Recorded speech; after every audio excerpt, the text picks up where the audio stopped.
inizia nel migliore dei modi, dopo 2 minuti arriva il vantaggio, punizione di Congio e palla in avanti a cercare la testa di Cruz che fa da torre per Sartor, libero di andarsene in porta e battere Cotardo per l'1-0.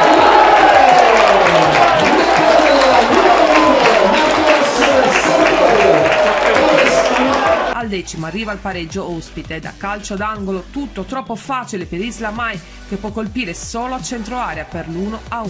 Rui ha postato al limite ma cicca al primo tentativo, ci riprova, sistema il pallone e trova una traiettoria che inganna sul rimbalzo Cotardo con palla che si insacca sul palo lungo per il gol del 2-1.